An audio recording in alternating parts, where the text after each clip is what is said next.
Oh, hello there. If you're anything like me, you've recently binge-watched season 4 of Riverdale. I thought I would do a retelling of it. I'm not at all trying to blast this show or make fun of it. I also really like the aesthetic of it. I love what they do with the lighting, and I really love the executive producer on it, Greg. His last name starts with a B. But I really admire him not only as a filmmaker and a TV showrunner, and he also just seems like a really great guy. I've never met him, but I've stalked his Instagram account, and I think from that stalking, from that sleuthing, I think it's fair to say that he's a great guy. But we're kind of going to skip the first episode because the first episode was actually kind of emotional. So we're going to move right along now to the second episode, Betty. Betty was all worried and scared because her mom, was still planned for the FBI at the farm. The farm had relocated. It wasn't in that old church where the evil nuns used to worship. And they went bye-bye. So Betty, good old Betty, she was working with her half mysterious, estranged, slightly attractive brother Charles. Yeah, and she's like, Charles, we haven't heard from my mother Alice. So she's just panicking. And then she finally gets a phone call from Edward. He's basically give me a bus, and I think it was just a bus and money. Oh, and passports. If he's just if you don't give me that school bus with the wheels that go round and round, then something bad's gonna happen. So we're just what's gonna happen? Is Polly gonna die? Is Alice gonna die? Archie.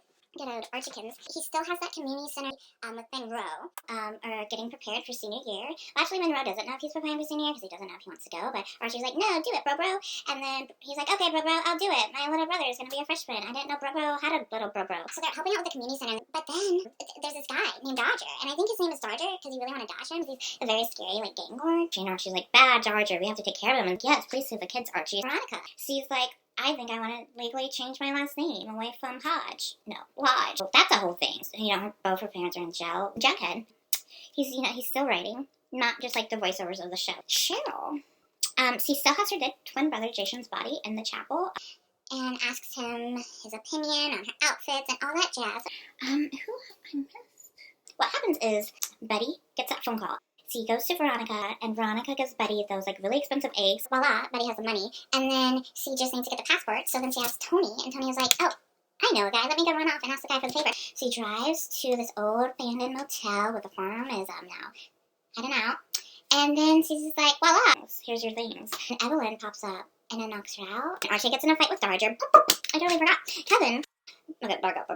How Betty found out they're at the motel was Kevin was in contact with Fangs? I don't know if you remember Fangs. Kevin is being more serious and is trying to ask Betty for information because he's in contact with Fangs, and Fangs is still in the cold, and Kevin wants to get back with Fangs because he's sad and lonely, I'm assuming. So then Fangs and Kevin meet up, and then that's how we find out about the motel. So back at the motel, Betty is unconscious, but then she's not unconscious. But then it's the next day, and then she's tied up in a motel room, which is actually kind of a nice motel. And then Betty wakes up in the room with her mom. She's like, what's gonna happen? And something about Edgar going on a rocket ship, and Evelyn's gonna drive the bus. Betty and her mom, Alice, are gonna be tied to the front as a distraction. And then they're like, well, that can't be good. Betty and Alice escape, and while they're escaping, Alice confronts Edgar, who's in this beautiful outfit. His chest hair is popping up, letting us all know that he's the daddy with the chest hair. And then they pull guns on each other, and then daddy with the chest hair is gonna die. Yeah, Edgar dies. Okay, so we're gonna backtrack again. So on the first day of school, their senior year, Veronica, Jughead, Betty, Archie, Betty, you watch. Oh, I'm so sorry, Veronica. Oh no, that was Archie. But then they get to school, and they're late, and then this guy comes out into the hallway, you're late, and they're like, who are you? He's like, I'm Mr. Honey. I'm your new principal. One night, Veronica comes home. Her dad's office light is on her. She goes inside, and lo and behold, it's her dad, who's not in jail. She's like, what are you doing here? He's like, I own the prison. I'm sentenced. And I come and go as you please. I was like, that's actually really smart. Always have a prison that you own in your back pocket, so if anything does happen to you, you then totally work the system. If something happens with Archie in the community center, no. Oh my gosh, him and Monroe. We need to talk about him and Monroe and Reggie. Honestly, he's one of my favorite characters. Yeah, so Archie is on the football team with Reggie and Monroe, but Monroe is better than Reggie. And then Archie stands up to Reggie's dad. I'm so red right there. And then one day, him and Monroe, they go outside. There's this bloody body, and lo and behold, it's Dodger. But Archie didn't beat him up that time. I don't really know what happened. Maybe I don't know what happened. And then something happens, and I find out that Veronica is a half-sister. Veronica's like, I didn't know I had a half-sister, WTF. It's Thanksgiving, good old turkey day, and Archie's there at the community center. Then Dodger's mother, looks young to be a mom of a middle-aged man. She's found a great plastic surgeon. have gotten great buttocks. The Chargers' mom shows up with her 2 other boys, and they're looking for revenge. Archie's like, oh no. She's like, we don't want no trouble. Please leave. But they won't, and then they pull out a gun. Like, how horrible are you if you pull out a gun at a Thanksgiving dinner? Like, who are you? The gun's being pointed every which way. The thing that the turkey is turkey in, because remember, it's Thanksgiving, so there's turkey. It, like, explodes. They tackle the mom with the gun, and the gun goes, and then Archie's mom has it. And then basically Thanksgiving is saved. Meanwhile, Betty is like, you know what? And Kevin's like, What? I don't know my brother that well. And, like, I don't remember, like, everything that led up to the point where Betty was like, we should spy and do digging on my half-mysterious brother. But I totally remember thinking, yes, girl, like, I'm with you. Let's go dig up some dirt. You bring your shovel, I'll bring mine. And so her and Kevin, like, start stalking him. See, also convinces Kevin, I just feel so bad for Kevin. The boyfriend in, like, season 1 got killed, right? And then, like, Moose was, like, in the closet, and then Fangs was in a gang, and then in a cult. Now he's cruising bathrooms. I really think you're more the type of the guy where you just need to, like, dance under a disco light to slow music, and the guy just, like, holds you. But I could be wrong. Maybe he's just trying to live his life. Betty goes and talks to Chica? I don't know. Her, like, the guy she originally thought was her half-brother. Then she gets home, and then Charles and Opie is there, and her mother. And they're like, you went to go talk to Chick-a-dee-doo. And she's like, yeah, I did. So what? And they're just like, well, now he put in an anonymous tip to the FBI about that dead body. Because, you know, Betty and her mom killed that guy. And so, like, Opie and Charles, the half-brother, they take care of the body. At the end of that episode, Charles is speaking to Chick-a-doo at the police jailhouse. But they're like on the phone, and Charles like, I did everything, like I needed to. I have the trust now. And they're like, I love you. No, I love you, babe. Like, what are they up to? Yeah, so now we're gonna talk about Jughead, because he's not in Riverdale anymore. He's at Stonewall Prep with a bunch of rich, scary people, including his roommate Brett, who is played by that actor who played that German guy in Deadly Class. He's in this exclusive writing group, finds out there's like missing 4 Stonewall Prep with students that just like vanished. There's this writing competition. His grandpa used to go there. This was related to, like, connected to this book series called, I think, the Baxter Brothers. The dean, I think it was the dean. I don't remember his name, so I'm just calling Mr. Tall. You find out actually didn't write the original Baxter Brothers book. Like, he claimed he bought it from Jughead's grandpa. Mr. Tall took the credit for all that, and he was supposed to have, like, written the first 5 Baxter Brothers, and then, like, after that, they've got new ghostwriters, but all the ghostwriters have been students at Stonewall Prep. Yeah. And then, with all this, like, craziness going on, everyone in Riverdale started getting videotapes put on their porches, and all it is static video footage of their house. What is it called? It's a state football game. It's Riverdale versus the Stonewall Preppies and Monroe. He's, like, pumped, and he has this scout from Notre Dame come and, like, watch him play. But then the night before the big game, Stonewall Preppies and bloody bunny masks that reminded me of my pet bunny after he was attacked by a dog, they, like, attack him and hurt his knee, and then he's like, oh no, but I have to play. I have to, like, get the scholarship to Notre Dame. I'm like, Monroe, you just earned that scholarship. But then, by this time, Archie's brother, no. He's the uncles. But then he's just like, Monroe, I have pills. And Archie's like, no, Monroe takes the pills. They don't win the game. And then we, like, don't see him anymore for the rest of the season. At least let me see 6-pack one more time. My Veronica and Tony and Cheryl get into the rum business. And they decide to, like, reopen Cheryl's mom's brothel. But then Veronica's, like, going up against her dad because, oh my hair. But then Veronica's is going up against her dad. And then you find out he has this, like, disease that's affecting his motor skills. So then she's like, oh no. And then, like, she tries to, like, take it a step back, but then she's like, no, like, pushing my father is, like, making him live, be, like, pumped about. Yeah, so all that is happening. And Betty and Jughead, well, mainly Betty, like, wants to get back at Brett. So she, like, talks to Mr. Honey. She's like, Mr. Honey, I can start the Smart Squad team, which, by the Smart Squad team, I mean, like, the quiz team, the people that do, like, quiz bowls. Like, they answer smart questions that smart people know the answers to. And, like, recruits, like, Tony and Veronica and Cheryl. So basically, like, all her friends. And I just want to say at this point how, like, I admire how much of a badass all these teenagers are, because, like, not only do they have a speakeasy, not only do they have their own community center, and, like, are fighting big, scary guys with the name Dodger, but they're, like, being totally cool about it and getting into Harvard. And I was, like, not like that as a teenager. I was like, oh, I'm not allowed to watch rated R movies or else I go to hell. Okay, because I won't watch rated R movies. I did end up watching rated R movies. My first one was Cruel Intentions. I felt, like, so bad. I was like, I'm gonna go to hell now. So they do this quiz bowl tournament. And we find out, like, before the quiz bowl tournament, we find out that Betty didn't get accepted to Yale. So Betty's mom was very disappointed in that. Which this, like, led to this whole, like, actually really well-made, well-written episode where all the main characters had a session with the school council, Miss Burble. I remember it being Burble because it rhymed with verbal. That's, like, a really good episode. Like, grounded these characters. When you think about it, they go through a lot of, like, crazy stuff. And a lot of us, it can't say what it's like to be brainwashed by a cult leader. Have our father end up being a serial killer. And I honestly got a little emotional. I probably would have cried if I wasn't, like, working from home, like, waiting for a work phone call. I don't remember why I started talking about that episode. Jughead gets accepted into Yale. And then so Betty basically has a second chance of getting into Yale. And because her mom is, like, thinks it's a good idea, she, like, prints off all the answers to the questions to the question bowl. And then, like, Betty sees it. And then we don't know, like, if she actually, like, looks at it or what, because then it, like, it's this nice little cut. And it's, like, the quiz bowl. She wins. And then I'm pretty sure they, like, had an Easter, like, maybe not an Easter egg is the right word for it, but they had, like, a little wink towards Mean Girls, and that little, like, quiz bowl thing, I'm, like, pretty sure one of the questions was basically the same question that was asked. It was just, like, rephrased, and so it was, like, this nice little nod. At least I think it was a nice little nod to Mean Girls, and if it's not, then, like, that's really embarrassing, because I just spent, like, 5 minutes talking about it. But anyways, so they went, and everyone's so excited about it, and Betty's so excited about it. And then Betty, like, goes back home, and then her mom's just like, I'm so proud of you.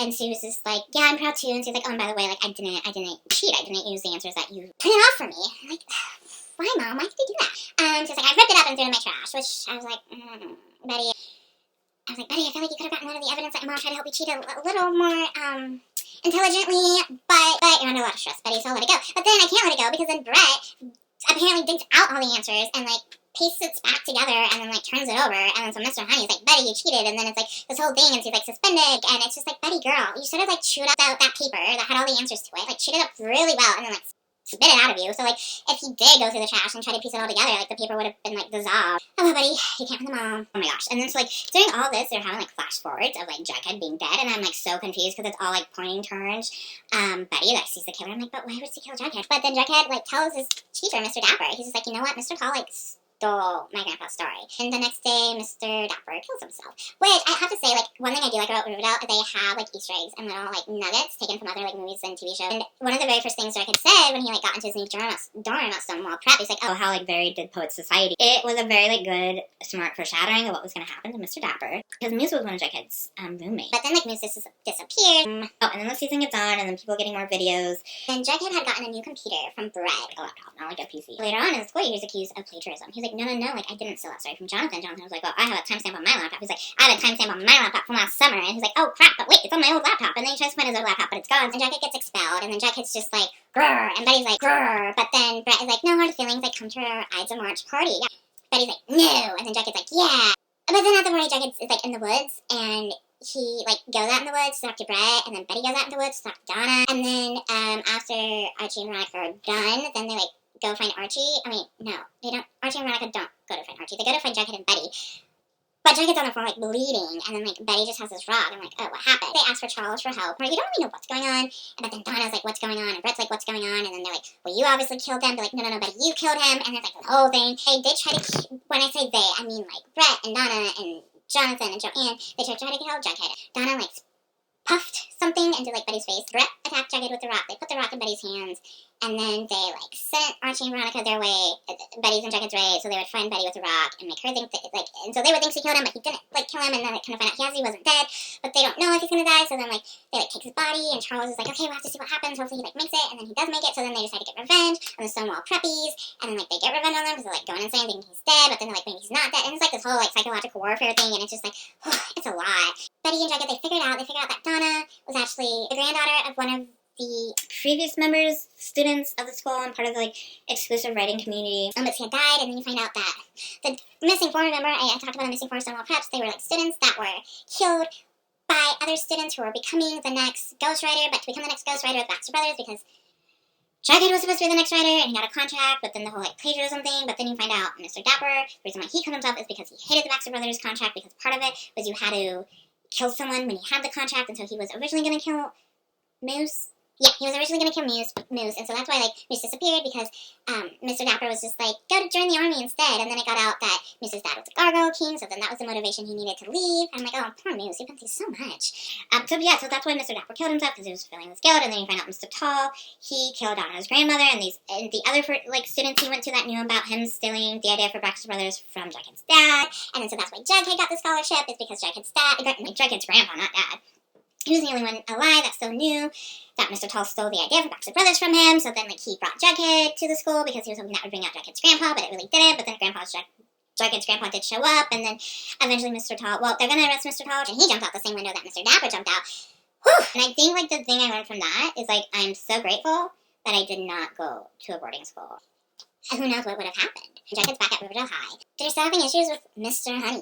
And one of the issues is our dear friend Kevin. He is doing a variety show. And he wants to do a performance from Hedwig and the Angry Inch. And when I found out Hedwig and the Angry Inch was the musical they would be doing for their musical episode in season 4, I was, like, really iffy about it. Because I'd seen the movie adaptation and I didn't like it. But I think maybe the only reason why I didn't like it is I watched it with my boyfriend at the time, and then like a couple weeks later we broke up. Mr. Honey. It's like, that's not an appropriate musical to do a musical number from. But obviously, like, Kevin's upset, everyone's upset, and so they try to like rally behind Kevin and be like, don't censor him, but he ends up getting censored anyway. Basically, everyone ends up hating Mr. Honey, and then there's an episode called Killing Mr. Honey, which I was like, that reminds me of that one Kevin Wilson movie that was totally underseen about Katie Holmes and another guy and another girl, well, not another guy because there was only one guy, but it was like Katie Holmes, a guy, and another girl trying to kill their teacher, played by Helen. So sorry, I forgot your last name. That great name of an actress, Helen. What's your last name? But anyways, yeah, so like this whole movie about them, Katie Holmes and her friends trying to kill this teacher that they hate, and then I was like, I bet that was the inspiration for this like episode Killing Mr. Honey, and guess what it was? There was like, it just had to be, because there's a point in the movie, Mr. Honey decides to cancel prom because Cheryl and Betty, Kevin, Archie, they tell their parents, and then the parents pan up, and they're just like, you can't cancel prom, and then it becomes this whole big old deal, and then prom is back on, but then the school gets this tape, just like footage of the school, but then they find out it's actually sent by Mr. Honey, and then Honey's fired, and then like, ha ha ha, we hate Mr. Honey, and then like the secretary, Reggie's on the floor, the secretary's like, you guys don't know what you're talking about, Mr. Honey did this and this and this, and like, see, Ashley says very valid things that Mr. Honey did, that like, no one knew about, because we were all fixating on like the horrible things he was saying. I was like, oh, this got like really political really fast. But then these like videotapes are escalating, and now they're being taped of like fake stuff filmed. But basically there's this really great episode, I think it was called Lynchian. I should know this term because I got my degree in film. There's like this great episode with a lot of like Easter eggs and nods towards David Lynch, which personally, he's not one of my favorite filmmakers because I can't connect to his characters at all, but I think he's also a genius, because I remember being in my TV drama screenwriting class, and it was right after Riverdale first came out, and my professor sat us down and watched part of the pilot, and when it had that shot of the sign that said, welcome to Riverdale, he was like, what is that like nodding to? And we're all like Twin Peaks. There's just so many Easter eggs, and like Jughead and Charles, they go to this place where they rent videos, and there's like this back room, and in the back room, it's like, the floor is like that room, and Twin Peaks, and out in the back room are these snuff films. And I was like really into it, and then the like season 4 ended because I'm sure as some of you know, they couldn't finish filming the last episode because of COVID-19 outbreak. So basically the last episode, Betty and Jughead, they go to the Lodge's cabin. There's this VHS player and the CD, and they put on the VHS that's already in the player, and it's people all in masks of like Cheryl, Reggie, Archie, Betty, Veronica, Jughead, and they're like killing some guy with a Mr. Honey mask on. I read articles about the new season 5, and it's going to start with the first 3 episodes of season 5 are going to be the 3 episodes that were supposed to be the end of season 4, and so I'm really excited to see the whole backstory behind these videotapes, who's doing it, why. I feel like Charles and Chickahua have to be involved, because there's like, about halfway through the season we have that moment where we find out that Charles and Chickahoo are still in cahoots, and I know I like left out so many storylines, Betty and Archie fake dating, but then you find out they really have feelings for each other. One of my other favorite storylines, and I can't believe I forgot about this, was like Kevin's whole like tickling enterprise, which like I got so excited when that whole tickling endurance sport. It reminded me of that documentary Tickled, and if you haven't seen that documentary Tickled, it's insane. And it reminded me about like the whole like Brett having his parents pay for someone to take the PSAT. I was like, this is another current event, like that chick, Full House, Aunt Becky with a jail time. Anyways, I hope you like this ridiculous, well, maybe it's not ridiculous, maybe it's just dumb, but I hope you like this video. That's it.